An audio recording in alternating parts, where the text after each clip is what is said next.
Buenas noches, Noel Alejandro Leal, desde Venezuela. Buenas noches, profe. Buenas noches, Jenny. Y buenas noches a todos. Muchas gracias.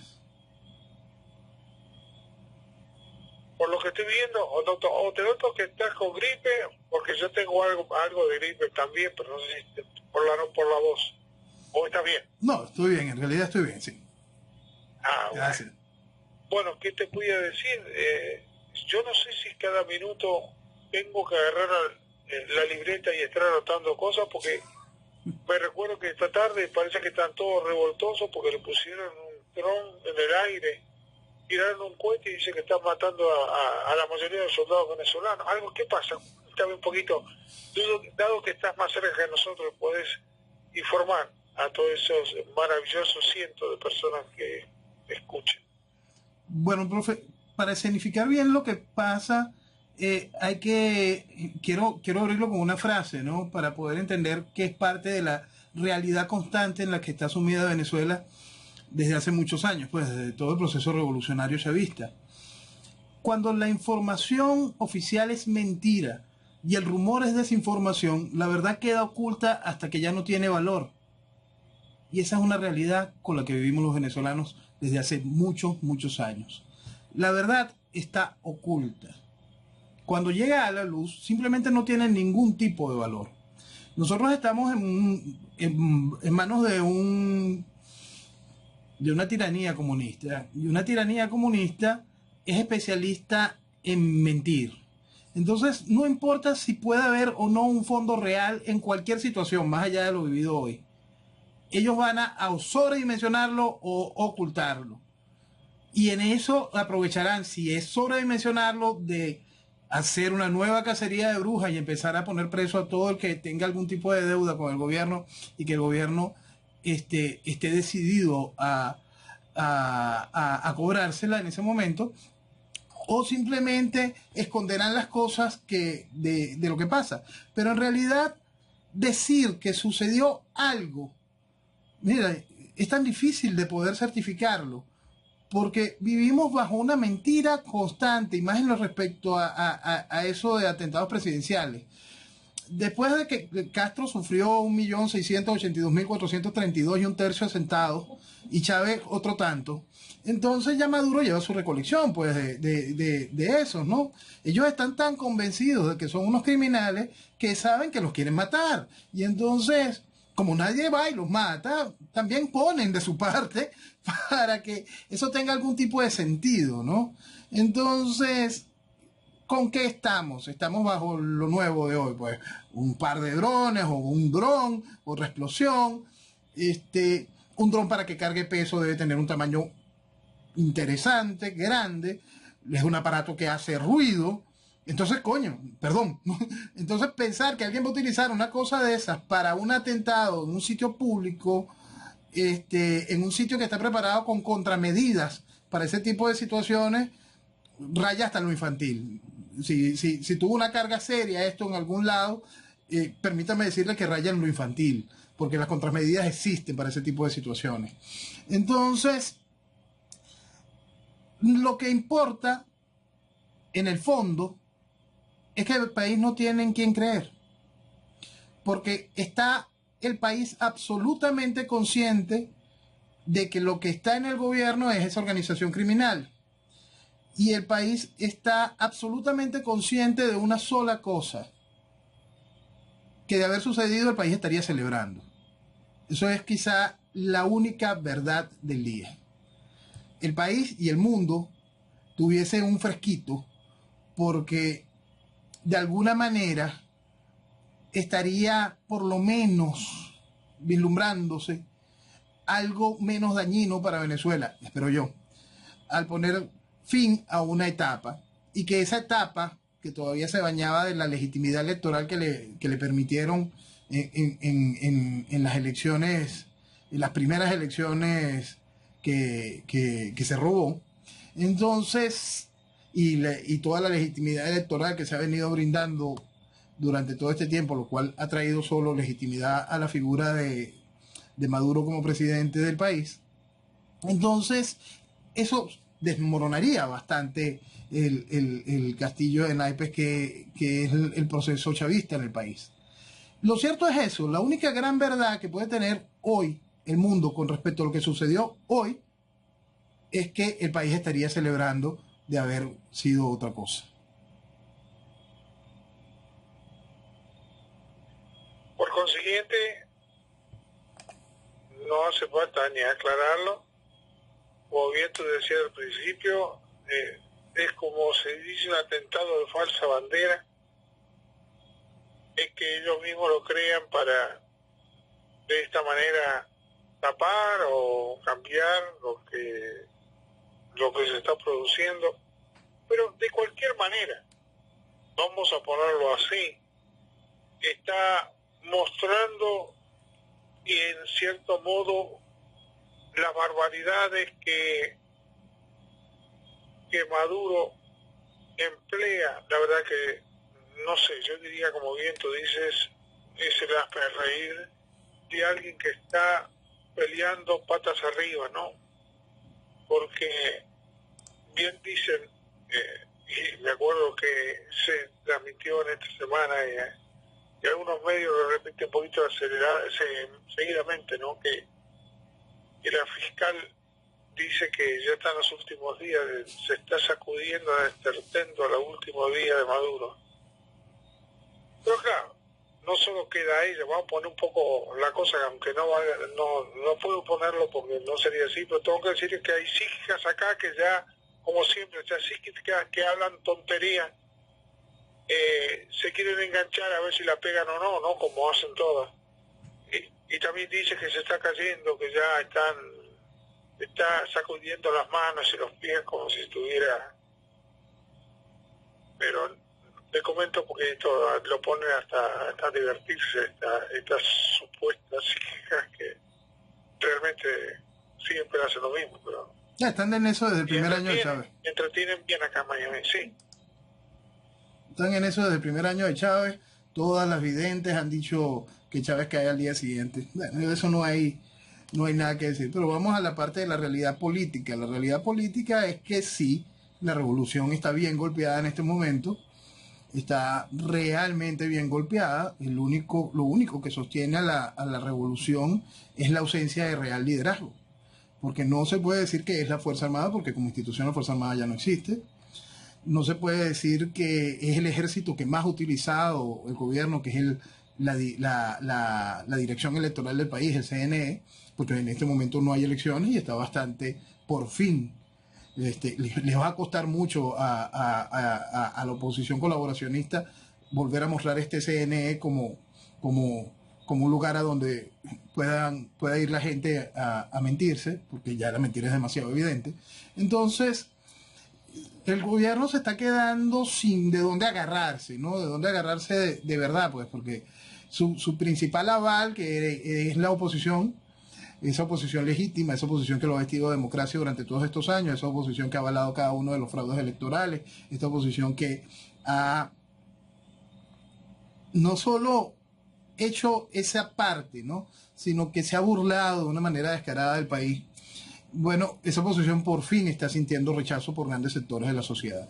Entonces, ese principal aval que tiene el gobierno para el control del país lo está perdiendo.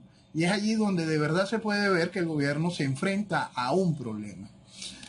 Hay un momento que para este tipo de tiranías, ese aparato político ya no representa ningún tipo de función. Pues ese aparato de oposición ya siempre no me sirve. ¿Por qué? Porque ya yo terminé todas mis alcabalas electorales y ya vengo a un proceso asambleario interno, tumultuario, con decisiones del partido y cada una de estas cosas. Y entonces a través de ese proceso, ya donde todos somos chavistas y vivimos nada más y comulgamos bajo esa maravilla de doctrina criminal, viene a tomar cuerpo de nuevo esta versión barrio adentro de trotskismo-estalinismo, ¿no?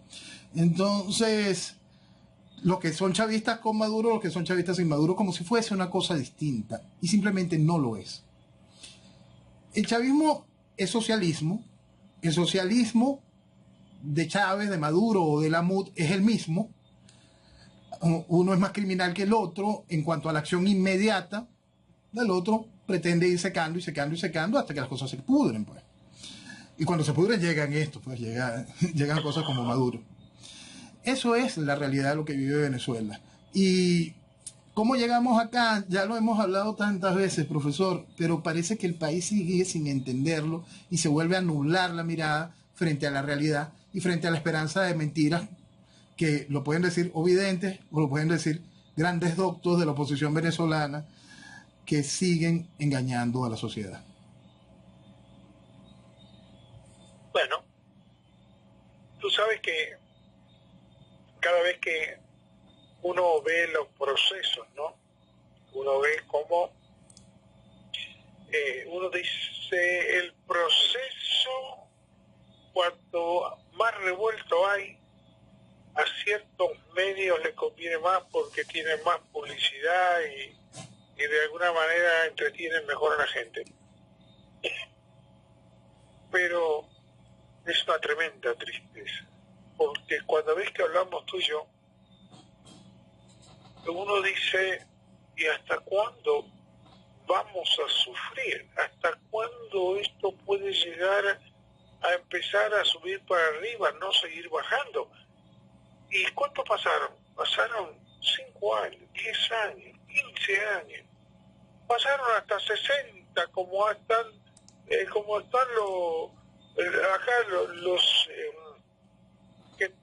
los cubanos, y todavía siguen buscando la técnica de cómo sacar a Fidel. No tengo sentido. O sea, yo no sé si esto es parte de un entretenimiento macabro. Para muchos es negocio, ¿no? Porque uno no se dio cuenta que muchos de los millonarios que están en Miami aquí son producto de Maduro y todos los empresarios que lo rodeaban y de muchos otros que se colgaron de los beneficios. Sí.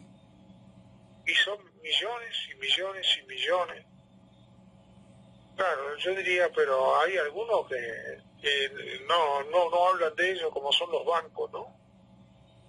Pero los bancos se llenaron de millones y todos los colaboradores de los bancos, de las oficinas que están aquí a montones por todos lados. Yo veo que ellos hicieron negocio todo el mundo, como intermediarios, como lavado de dinero y solamente pagan una multa y se termina el asunto, ¿no? Y yo me pongo a pensar, ¿y a dónde están? ¿Cómo coño hablan del pueblo? ¿Cómo me van a decir que están pensando en el futuro del cariño hacia el pueblo? Si les importa un pepino a los pueblos, hay que saber cuál es la manera de robarles más y que no se quejen y después darle un plato de comida. Esto es, la verdad, no sé la palabra que puedo decirte, porque cuando uno se cede la palabra, va en contra de lo que uno está diciendo, para mí. Entonces, ¿hasta cuándo? ¿Cómo voy a comprender, mi querido Noel Alejandro Leal, en que una persona pueda vivir con 2, 3, 5 dólares mensuales? Yo no entiendo cómo puede, qué tipo de malabarismo hacen. Por ejemplo, los cubanos roban. Y aquí están. Eso no hay problema. A ellos en vez de trabajar no les importa lo que le paguen esos 200, 300 pesos. No, están buscando cómo robar a dónde van a trabajar. Bueno, profesor, eso es parte es un salario que, vos desconocen el salario de 5 pesos que les pagan anualmente, porque eso lo mismo lo dicen. No estoy hablando de lo que yo vi trabajadores por otra. Todos los que están acá y todos mis amigos me dicen eso, ¿no? Ellos viven para robar donde estén, para robarle al Estado, y de eso gana mucho más de los 300 pesos que le paga el Estado un salario. Claro, porque el proceso... o 250. Pero eso te pregunto, y notando eso, ¿qué tiene el trabajador venezolano para robar a dónde? Porque, sí, ganan 2 pesos, 3 pesos, pero ¿cómo hace para compensar? Dado que es un país tan insólito, porque por favor, ustedes tienen precios a nivel internacional y tienen precios subvencionados. Esto la gente no lo entiende. El precio internacional es lo que le cuesta a cualquiera acá ir a comprarse un atado de cigarrillos que le sale $7. Y un salario está ganando 3, 4 dólares, no tiene ningún sentido. No tiene. Pero es muy probable que algunos venezolanos estén comprando de $7, ¿no? Pero, o más. Es que nada tiene sentido. Desde hace muchos años nosotros vivimos una ficción económica. Vivimos una ficción económica que está reflejada también en la gracia de tener la gasolina más barata del mundo, tan barata que es técnicamente gratuita. Hasta ahora. Porque ahora lo que viene es que hay que sacarle dinero al bolsillo de la gente y terminar de paralizar el país por distintas cuestiones que el régimen busca hacer. Pero hoy, si usted quiere comprar candolas de combustible, quizás lo que tenga usted en su cartera le alcance si pudiese comprarlas en Venezuela. Gandolas. Llenas de miles de millones de litros de combustible. Porque esa es la realidad de lo que vive Venezuela en economía. Ficción. Y esa ficción va en todos los sentidos, pues. Y es una ficción que asusta cuando la gente tiene que enfrentar esa realidad de que con lo que gana tenga que sobrevivir.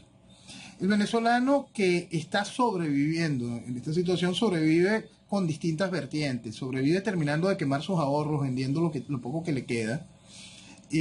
Sobrevive gracias a ayudas. El venezolano es solidario entre ellos. En la gran mayoría es solidario. Por supuesto que hay excepciones, por supuesto que hay gente mala, por supuesto que hay gente que abusa del otro. Pero en su gran mayoría el venezolano es solidario entre sí. También cuenta mucho con la solidaridad del venezolano que se fue. Esta diáspora tan gigantesca ha hecho posible que muchas familias tengan a alguien que puede enviarle, aunque sea 20, 30 dólares al mes, 40, 50 dólares, que en todo el desastre, gracias a esos precios subvencionados que usted menciona, pueden darle algún tipo de capacidad superior para poder sobrevivir.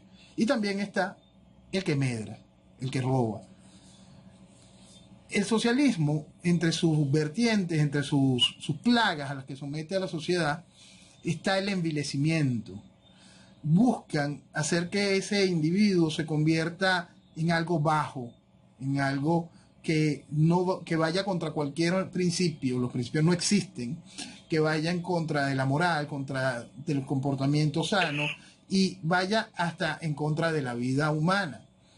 Porque eso es la principal, envilecer al ciudadano, convertirlo en una piltrafa para poderlo esclavizar. Y para poderlo someter mañana, más allá de esclavizarlo, pasar a que los que más brillan en ese proceso formen parte de la guardia pretoriana que va a sostenerse en el tiempo.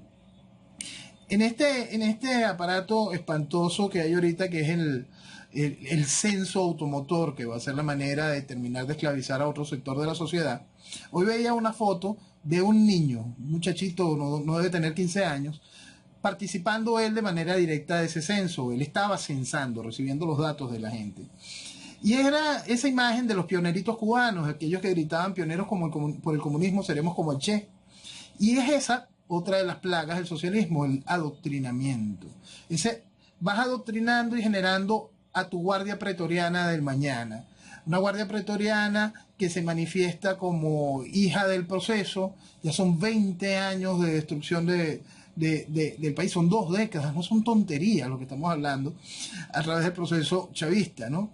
Entonces, el despertar del país, que apenas se le está viendo reales visos de despertar en este año, despertar real frente al que te adormece. El país fue despertando frente a la realidad política de lo que significaba el chavismo, pero los adormecedores de la oposición se encargaban de mostrarle trampas al país. Hoy el país por fin está despertando y entendiendo que aquellos camaradas del gobierno lo que buscan es que se pierda el norte y que no podamos salir de esto.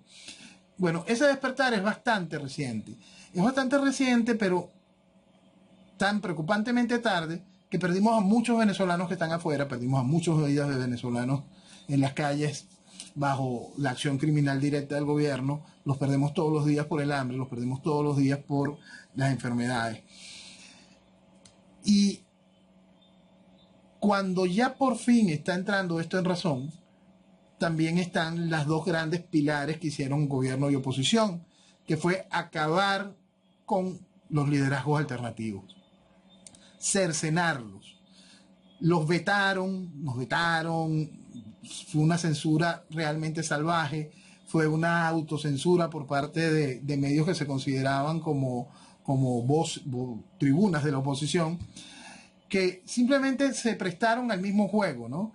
Y hoy estamos pagando las consecuencias de que el país, que está desarticulado, el régimen como tal, en lo que pudiese ser su accionar efectivo, no tiene un contrincante formal, porque simplemente no lo hay. No lo hay de manera pública, porque para eso hizo a esa oposición. Esa oposición fue subiendo personajes mediocres a cada uno de los espacios, y cada vez que alguno de esos personajes mediocres medio brilla, es de Oropel, pues es una cosa totalmente vacía. Es una persona que ha demostrado durante todo su camino un festival de incoherencias constante. Es una persona con ausencia de pensamiento ideológico. Es una persona con total capacidad de decir extraordinarios discursos que son absolutamente vacíos. Y eso es la razón por la que llegamos acá con esta ausencia de liderazgo real. Es por eso cuando uno puede estar hablando contigo entre medio, no hablar contigo, digamos, desde un lugar, entre comillas, como estamos nosotros aquí en los Estados Unidos, maravilloso desde este país, lo que nosotros es nuestra patria. Y puedo decirte que hablar de donde tú estás, eso no es difícil. Hablar en las condiciones en que tienes que cruzar la vida, eso es. Y estar cada día más claro. Yo te felicito, mi querido amigo Noel Alejandro Leal. No. Eso no es un hombre común. Esto me hace pensar, para matizar un poco, me hace acordar los periodistas del tercer mundo que tenemos por la democracia aquí en los Estados Unidos, que defienden a México, defienden a otros países que no es Estados Unidos, y atacan a nuestro presidente. Y yo me pongo a pensar, esta gente lo único que puede estar es hablando de las personas que están en un nivel medio o en un nivel muy bajo. Porque Trump no es un hombre común. Un hombre no es el hombre que va a trabajar y viene de trabajar. No es el hombre que sabe cómo acomodar las 8 horas y después ir a llevar, o como la madre ir a buscar a las 4 de la tarde a su hijo, volver a su casa y tiene que hacer la comida. De esa manera no se hacen millones de pesos y de esa manera no se pueden manejar enormes negocios en otros países y en los Estados Unidos. Tiene que ser una mente muy particular. No importa cómo sea, pero tiene que ser una mente no común como piensan los periodistas del tercer mundo que nosotros tenemos en los Estados Unidos. Entonces, por ejemplo, juzgan a una persona y, claro, no pueden entender que alguien que tenga una mente, yo no digo si buena o mala, le estoy diciendo una mente diferente, tenga la capacidad de administrar, de usar su tiempo de una manera no normal, distinta, y pueda hacerse caso de problemas que estén en todos lados. Y de esta manera su vida fue así, y su vida la estaba manejando así. Menos mal que no suba uno de estos periodistas, porque ninguno de estos puede manejar un país, ni que se le parezca. Porque no es como un país, no se maneja como lo que dice la gente o las noticias. Hay muchas cosas que el 95% van por debajo de la mesa. Por eso yo me pregunto, cuando está un país como el tuyo en crisis completa, en que estamos viendo que el futuro algunas veces puede que esté cerca, un futuro promisorio esté cerca, y más un país tan extraordinario, un país de las condiciones que no tiene ningún país latinoamericano. Ninguno. un país que hizo la libertad de todos esos países que le rodean, un país en que es el que mantuvo y creó de mala o de buena manera, mueve Centroamérica. Y yo me pregunto, ¿cómo es posible que haya llegado a estas condiciones? Es increíble, profesor. ¿Cuántas cosas tendrían que haberse destrozado? Esa es la clave. ¿Cuántos idiotas en el medio del camino y cuántos delincuentes estén en ese camino? Esa es la clave, destrozado, profesor. Aquí destrozaron la lógica del venezolano. Hicieron que el venezolano dejase de creer en él como individuo. Hicieron que el venezolano aprendiese a odiar a Venezuela, a no quererla. Hicieron que muchos venezolanos no tuviese conciencia de la importancia de lo que es nuestra tierra, de la responsabilidad que tenemos para con ella, la responsabilidad que tenemos para con nuestra historia, la responsabilidad que tenemos con el potencial tan impresionante que tenemos nosotros. Y entonces eso es una clave quizá para poder entender cómo recuperarla.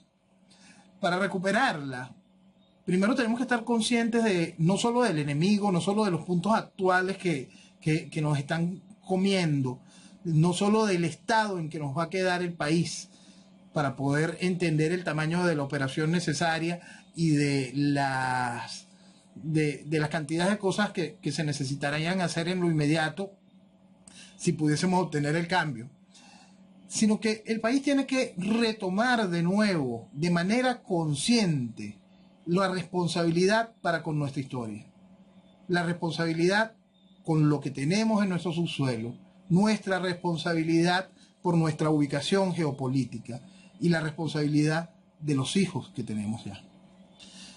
Nosotros tenemos nuestra tierra prestada, se la debemos a nuestros chamos. Y no podemos entregarla, no podemos perderla. Por eso es que hay que estar tan consciente de lo que significa Venezuela. Si para cualquier otro ciudadano del mundo que tiene la posibilidad de llegar a este país y se encuentra con el país que teníamos, ¿no? Y se encuentra con todas las cosas que hacen que diga, dejé mi vida y me quedé aquí. Y te los encuentras hoy llorando, te los encuentras diciendo cuando se están yendo del país, mis huesos tenían que quedarse aquí, ¿vale? Y sientes ese dolor junto con ellos porque ellos no están volviendo a su país, están dejando el suyo. Entonces, imagínate cuando cada venezolano está perdiendo eso. Eso no en todos los venezolanos es así. Eso es algo que tiene que dolernos más. Muchos venezolanos están dejando el país y diciendo, al fin salí. No. Saliste huyendo de un país que por irresponsables estamos perdiendo. Estás saliendo del mejor país del mundo. ¿Por qué? Porque todos los problemas que tiene el país los pudiésemos calificar en problemas administrativos o sociales, mas no son problemas reales, físicos, o no son problemas de gran carga social como problemas raciales o religiosos. Es decir, cuando tenemos esta realidad de este enorme y hermoso país entregado a este proceso de destrucción porque le destrozaron la lógica, porque le destrozaron el amor propio a cada individuo, nosotros tenemos que reencontrarnos con eso, con nuestra historia y nuestro potencial, para entender que Venezuela lo vale, que vale todo, para poder buscarla, rescatarla y hacerla de nuevo Venezuela. Y para eso la clave de toda esa realidad es amarla. Tan sencilla como eso. Mientras nosotros estemos pensando que Venezuela no vale o que Venezuela nos traicionó, no. Nosotros hay que pasarlo siempre a los números y ponerlos muy claros. Cada vez que hay alguien diciendo, no, el venezolano, Mira, el venezolano es como cualquier otro pueblo en el sentido de que hay gente mala y hay gente buena. Hay una gran cantidad de aprovechadores y hay una gran cantidad de gente noble que peca de pendeja por no haber actuado a tiempo, por no haber reconocido el problema. Pero como ciudadanos, siempre estuvimos dispuestos a aprender más, siempre fuimos receptivos, siempre fuimos solidarios, siempre fuimos abiertos, siempre fuimos dados. Y eso es lo que marcó esa llama histórica de la libertad, y eso es lo que marcó a esa Venezuela como faro de libertad después, ya recientemente, en el siglo pasado.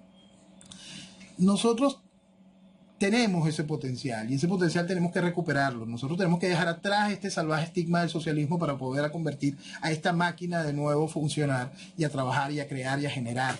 Crear, trabajar y generar para poder asegurar la libertad. Porque esa libertad se basa en una responsabilidad construida con trabajo, con visión y con orden. Y esa libertad que podamos disfrutar mañana, no solo al poner fin a esta desgracia, hay que consolidarla con esa responsabilidad. Y hay que entender que eso lo construimos con orden, con una disciplina nueva. Entender que tenemos que salir de lo malo que hizo posible esto y tomar mucho de lo bueno que hizo posible aquellas maravillas. Tú sabes que yo me pongo a pensar, yo diría, ¿tú te imaginas? Hicimos todo lo humanamente posible con comunicarnos con Nicaragua, y las comunicaciones son malísimas, no se pueden tener y nunca da resultado de conectarse con ellos. ¿Y cómo vamos a poder comparar lo que está pasando en Nicaragua, en donde Nicaragua cada día se viene más abajo, no tiene un país que produce cosas para exportar en grandes cantidades? Los que fueron a poner dinero, que se van allá a invertir dinero con muchos beneficios, se van, porque nadie se va a quedar en un país con eso. Ahora, la diferencia es que lo que le va a costar a Nicaragua levantarse con lo fácil que le va a costar a Venezuela levantarse. Es abismal. Ustedes tienen un país extraordinario en cuanto a lo que tiene y lo que produce día tras día, quieran ustedes o no. Y su gente, profesor, y su gente, porque aquí hay gente realmente valiosa, gente que hemos exportado, gente que espero yo que siga contribuyendo, bien sea desde sus nuevos hogares hacia lo que es Venezuela, y que mantenga siempre en alto el nombre y la bandera de Venezuela. Eso es principalísimo. Hay venezolanos de mucha calidad, venezolanos que le duele Venezuela, que lamentablemente ha perdido la identificación por el país, por distintas causas, y sobre todo hoy ha perdido una identificación con el país porque sabe que el régimen de gobierno está destruyendo y sabe que a ellos le confiaron su voz a través de ese aparato que llamaban oposición, les mintió. Entonces sienten todavía más desapego a la realidad. El asunto es entender que Venezuela vale mucho más que las personas que le han hecho daño. Venezuela vale mucho más que todos esos que le han hecho daño. Venezuela vale la sonrisa de esos niños que sí tienen mañana en nuestro país. Y esa es la gracia, y es hacia allá, profesor. Y es ese despertar lo que va a hacer que esa magia de lo que tenemos en nuestro suelo, en nuestro subsuelo, en nuestras costas, tenga sentido, porque es para el mañana, es para nuestros hijos. Y eso es todo hacia donde se tiene que apuntar.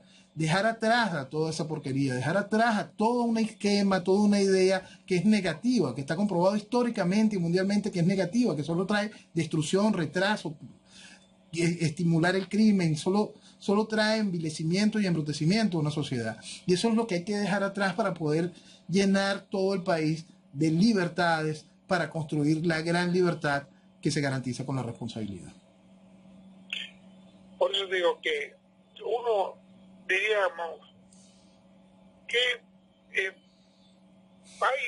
país como Venezuela es un país, y acá, te tengo que decir de todo corazón, aquí los venezolanos están haciendo historia en el sur de la Florida.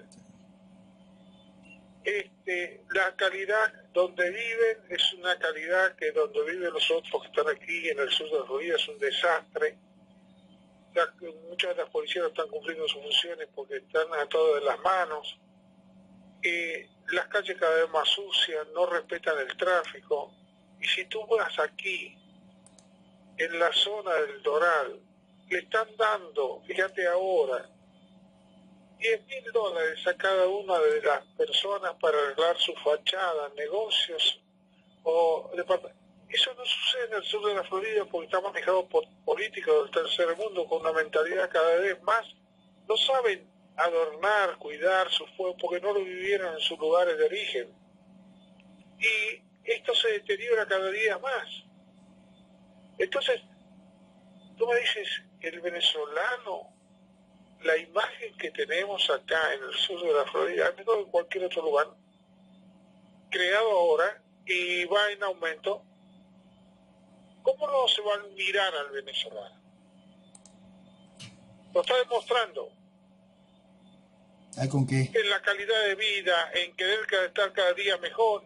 Y lo demás cada día está peor, cada día con más delincuencia.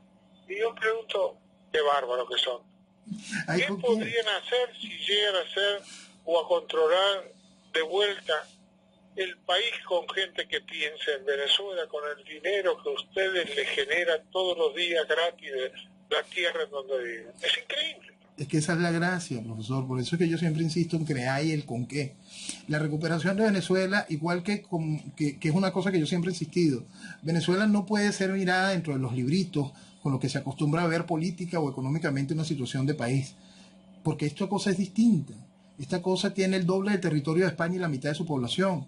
Esta cosa, lo que hay una región del país, profesor, que es la Mesa de Guanipa, en el oriente venezolano. La Mesa de Guanipa son unos llanos realmente hermosos. Realmente hermosos. Una cosa que cuando uno pasa por esa zona es algo que te llena, ¿no? Y entonces si debajo de la Mesa de Guanipa está la mayor reserva de agua mineral del país, cuidado si una de las más grandes de América Latina. Y debajo de esa reserva de agua mineral está la faja bituminosa, la faja petrolera de Venezuela, de petróleo pesado venezolano. Y entonces te enfrentas a esa realidad. Esa magia está allí, nos pertenece, le pertenece al venezolano de bien. Y eso es la clave. Si ese venezolano de bien entiende que tiene que desplazar al venezolano de mal, que tiene que tomar y recobrar lo suyo, lo que le pertenece, esa magia de esa recuperación va a marcar un nuevo librito, una nueva forma de entender qué es lo que sucede cuando se mezclan las dos cosas. La estructura, ese regalo que nos dejó Dios ahí, y la fuerza, el ingenio y las ganas de crecer de un venezolano, de un ciudadano que se hace responsable realmente de su destino. Por eso creo que, como tú bien dices, hay que pelear para arriba, hay que mirar. Y lamentablemente lo que va saliendo de Venezuela generalmente es el hombre que estudió, que hizo dinero, que tiene actitudes de una clase media, que son las que se van yendo, ¿no? Y lamentablemente cuesta mucho que después vuelvan al país. No, yo estoy seguro que muchos no van a volver, yo de eso estoy seguro, y por eso creo que los aportes tienen que ser de distintas maneras. Mientras ese venezolano que salió, que tuvo que huir por cualquier causa de nuestro país, entienda que su comportamiento como ciudadano en su nuevo lugar de residencia tiene que ser reflejo de lo que fue como venezolano, de lo que es. Porque allá afuera es el venezolano. Lo leía hace poco a una persona. Allá afuera eres el venezolano hasta que te ganes tu propia identidad, hasta que tu nombre se haga respetar. Mientras tanto eres el venezolano, y como venezolano tienes que estar consciente de que tus acciones ensucian o elevan al país. Y esa responsabilidad de sentirse venezolano es lo que nos va a dar la posibilidad de recuperar nuestro país. Porque si desde afuera tomas conciencia de eso, aunque el mañana ya hayamos salido de esta desgracia y ese venezolano haya decidido quedarse afuera, ese venezolano igualito va a sentir esa moriña, ese extraño momento por reencontrarse con el país. Y le aseguro que si ese venezolano triunfó, su próxima inversión vuelve a ser en Venezuela, porque no hay mejor lugar para hacer negocios si en Venezuela se respeta la propiedad, si en Venezuela se respeta, si hay un real marco jurídico en el cual se pueda crecer y tener seguridad. Entonces esa es toda la gracia. Pero ¿cómo no va a convenir invertir si tiene el país tiene todo? Lo que va a recaudar del otro es adicional. Exacto. Lo que le sobra es el dinero para invertir, para hacer el movimiento del dinero. Y entonces la inversión va más allá del dinero. Es esa inversión del pensamiento, de esa cantidad de nuevas creaciones que van saliendo, de esa cantidad de nuevos espacios, ideas, de proyectos, de visiones extraordinarias que pudieron tener en algún momento algún tipo de visión artesanal mientras estuvieron en Venezuela, pero cuando fuiste afuera entendiste la manera de darle un complemento industrial, tecnológico y de innovación que va a traer la oportunidad de un desarrollo masivo, la incorporación de empleos, la incorporación de trabajo, la incorporación de nuevas ideas. Esa es toda la gracia. El venezolano crea y tiene una capacidad, y al poder tener la capacidad de hacerlo en su tierra, esto se pierde de vista, eso lo sabemos todos, y por eso es tan importante recuperarla. Porque cualquier librito de recuperación económica de una nación va a quedarse pequeño frente a lo que puede hacer la Venezuela del mañana. Increíble todo esto. Te planteo, a ver cómo tú lo ves desde el lugar en que estás. ¿Cómo ves el caso de Nicaragua? Lo que pasa es que Nicaragua por eso es que también las lecturas sociales tienen que ser muy distintas. Hoy oía un comentario de un analista político, creo que argentino, bastante comunista el señor, y él decía, al cerrar su comentario político, ¿quién es el Daniel Ortega de hoy? Y yo, pero es el mismo criminal de los años 80, por Dios. Es exactamente el mismo criminal de los años 80. Entonces, cualquiera de los criminales socios de Daniel Ortega que en los 80 mataron y en los 90 mataron, y mataron en nombre del sandinismo, en nombre del castrismo, en nombre de la izquierda, de la revolución eterna, y que hoy dicen, no, yo no estoy con Ortega. Por Dios, pero sí es el mismo criminal. Es exactamente el mismo criminal. Entonces, lo que pasa en Nicaragua es bien distinto, porque también es una sociedad que lamentablemente está acostumbrada a matarse por razones políticas. Entonces, es un peso real, puede sonar feo, pero es un peso real e histórico dentro de esa sociedad. Porque lamentablemente no han ganado la estabilidad necesaria desde los años de Somoza. Entonces, ese proceso es muy distinto al que pueda presentarse en Brasil, que pueda presentarse en Ecuador, en Bolivia o en Venezuela. Porque allá hay una realidad distinta en ese sentido, ¿no? Y eso es algo que tiene su propia fórmula y su propio entendimiento. Ahorita que tocamos estos países latinoamericanos, me recordé el caso de Bolivia. Bolivia es el país latinoamericano que en este siglo sufrió más golpes de Estado, el siglo pasado, pues. Sufrió más golpes de Estado, era una constante. Y digamos que el mayor periodo de estabilidad política lo está viviendo en manos de Evo Morales. Porque hizo el aparato de la izquierda y en Bolivia que se hiciese la cama para que llegase a este personaje. Y este personaje, a través de procesos constituyentes, a través de cada una de las mismas herramientas que utilizó Chávez acá, acabó con cualquier proceso institucional en su país. Y por eso es que tiene estabilidad, porque logró convertirse en un hegemón frente a un país que perdió totalmente la estructura democrática. Esas cosas hay que entenderlas siempre en su dimensión, y las recetas, que pueden ser básicas, constituyente, anulación de los poderes, expropiaciones, también tienen sus derivaciones que van en base a cómo se manejan esas sociedades. Entonces el miedo que tiene Nicaragua de volver a destapar la olla de una guerra civil es muy, muy grande. Y por eso ver la lectura de lo que pasa en Nicaragua, lo primero que hay que entender de esa lectura es que esta vez no van a soltar el poder. No lo van a soltar ni siquiera con el cuento de una nueva Violeta Chamorro y el quítate tú un ratico para ponerme yo más tarde. No, esta vez no van a soltar el poder. Ellos están muy conscientes que el proceso revolucionario está golpeado y que si ellos no están en el poder, no lo van a volver a obtener. Por eso la sociedad nicaragüense tiene que ser muy clara con lo que de verdad desea con el futuro de su país. Si va a recuperarlo, tiene que estar muy consciente de que puede ser aún más doloroso de lo que tenga que vivir Venezuela en su proceso de recuperación. Sí, es verdad. Y ahora eso me hago otra pregunta. Cuando tú hablamos de Colombia, nota que, no sé si me da la impresión, mi querido amigo Noel Alejandro Leal, de que tú tienes a todos los guerreros, porque Petro está con 8 millones de votos y es otro guerrillero. La política tienen ahí arriba ya 2 senadores o 3 senadores y otros más también guerrilleros. Yo no sé qué le pasa a Centroamérica, son todos guerrilleros, el otro es guerrillero, y los que están allá en Venezuela lo mismo. ¿Qué pasó? Lo que pasó tiene un nombre político, Foro de Sao Paulo. Lo que pasó en la acción de tolerancia y la acción electoral que trajo estos guerrilleros en el poder es ese eterno romance con el esquema revolucionario que lo único que trae es destrucción de los pueblos. Entonces la gente se cree ese cuento de que, ay, hay un guerrillero sano, mira qué lindo es.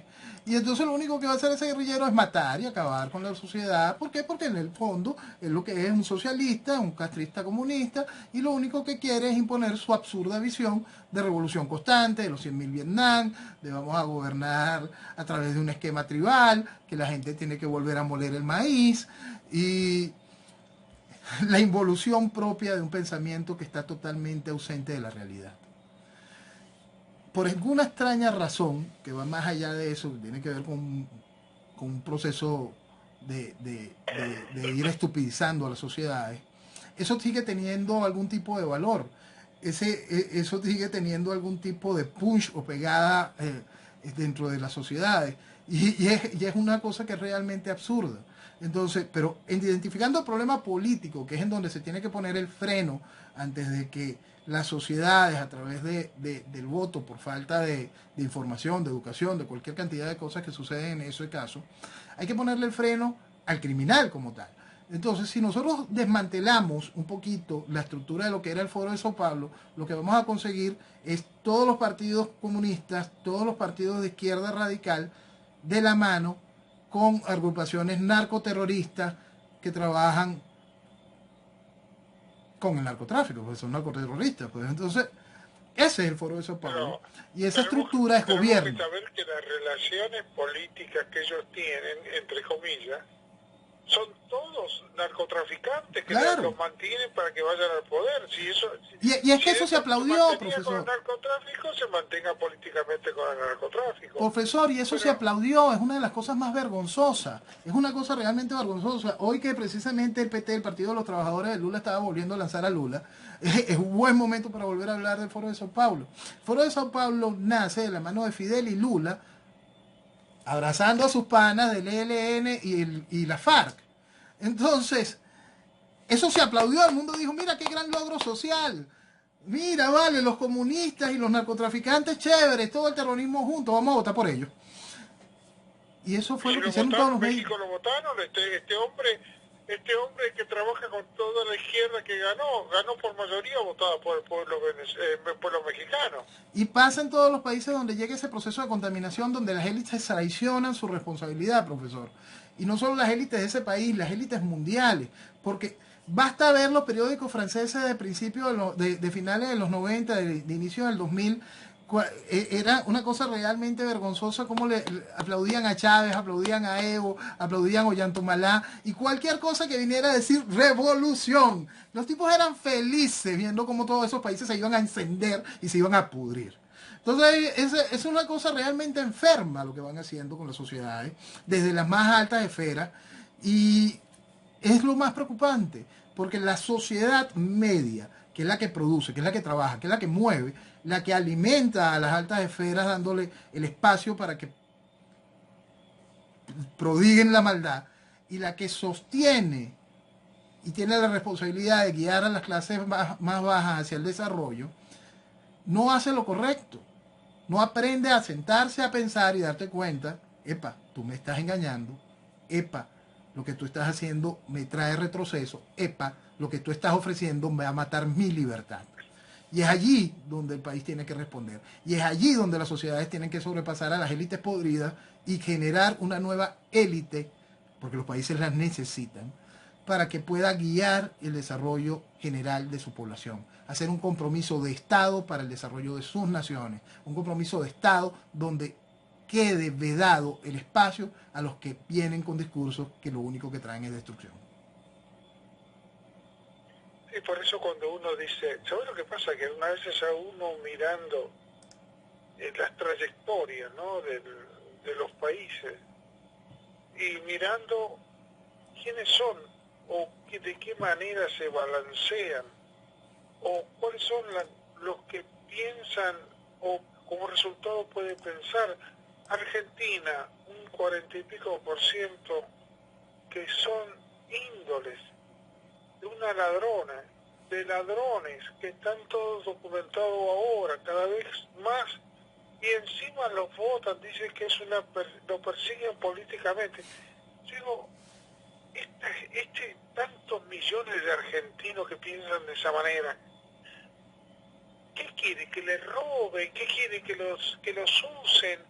Y encima lo adoran a quien los usa. Es que no hay, es una cosa que se hace muy difícil de entender, profesor. Se hace muy, muy difícil de entender.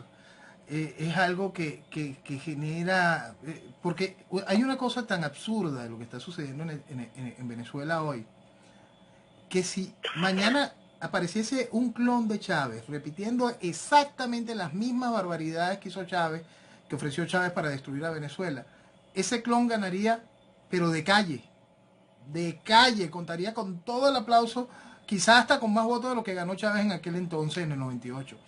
¿Por qué? Porque al país no se le ha dicho la verdad y las sociedades no solo aprenden a periodicazos, aprenden instruyéndolas, aprenden enfrentándolas a su verdad.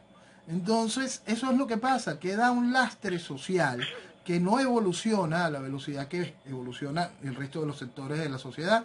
Y si esos sectores que sí evolucionaron y despertaron, lo que sienten es que no deben tener esa conexión, no deben convertirse en voceros de lo correcto, no deben generar el lenguaje correcto, lo único que vas a traer es el retroceso. Más cuando tú tienes una dirigencia política que le gusta eso, que ama el legado de Chávez y que ha venido defendiendo el proceso de destrucción, porque al final son la misma cosa.